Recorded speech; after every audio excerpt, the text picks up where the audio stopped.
வணக்கம் திரு துரைக்கருணா. வணக்கம் சகோதரி. செங்கோட்டையன் அவர்களுடைய அடுத்த கட்ட நகர்வு இது குறித்தெல்லாம் நம்ம டிபேட்ல பேசியிருந்தோம். இப்ப பாக்குறோம் அடுத்து அவர் தாவேக்கால இணைவதற்கான வாய்ப்பு அதிகமாக இருக்குது அப்படின்னு பேசப்படுது. நமக்கு இன்னும் தெரியாது, ஆனா பேசப்படுது. இப்ப திரு ஓபிஎஸ் அவர்களுக்கும் திரு தினகரன் அவர்களுக்கும் இது ஒரு பின்னடைவா இருக்காதா?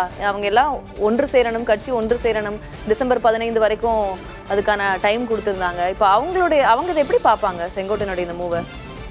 இல்ல மரியாதைக்குரிய ஓபிஎஸ் அவர்கள் கடந்த 3-4 ஆண்டுகளாக இந்த ஒருங்கிணைக்கிற முயற்சியில கடுமையாக ஈடுபட்டு அது 100% வாய்ப்பில்லை என்கிற நிலை வந்ததற்கு பிறகுதான் தன்னுடைய அந்த குழு என்பதை கழகம் என்று மாற்றி 15 நாள் டிசம்பர் 15ஆம் தேதி ஒரு கடு வைத்து ஒரு தனிப்பாதையில் பயணிப்பது என்கிற முடிவை எடுத்துட்டாரு.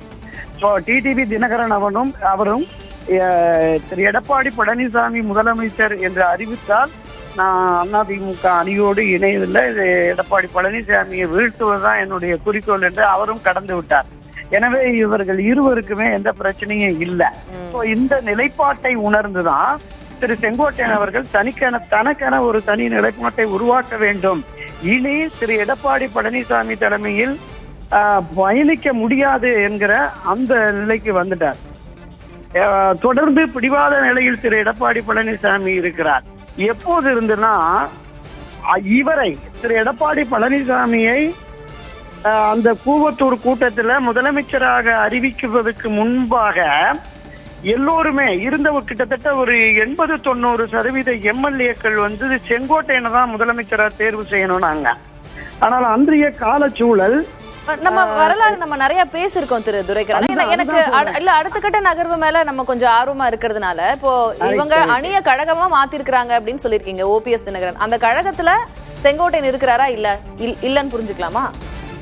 ஆமா அவர் இல்லன்னு புரிஞ்சுக்கலாம். இப்ப கடந்த 2 நாட்களாக தமிழக வெற்றி கழகத்தில் இணைய போகிறார் என்கிற செய்திக்கு இதுவரையில் அவர் மறுப்பு தெரிவிக்கல.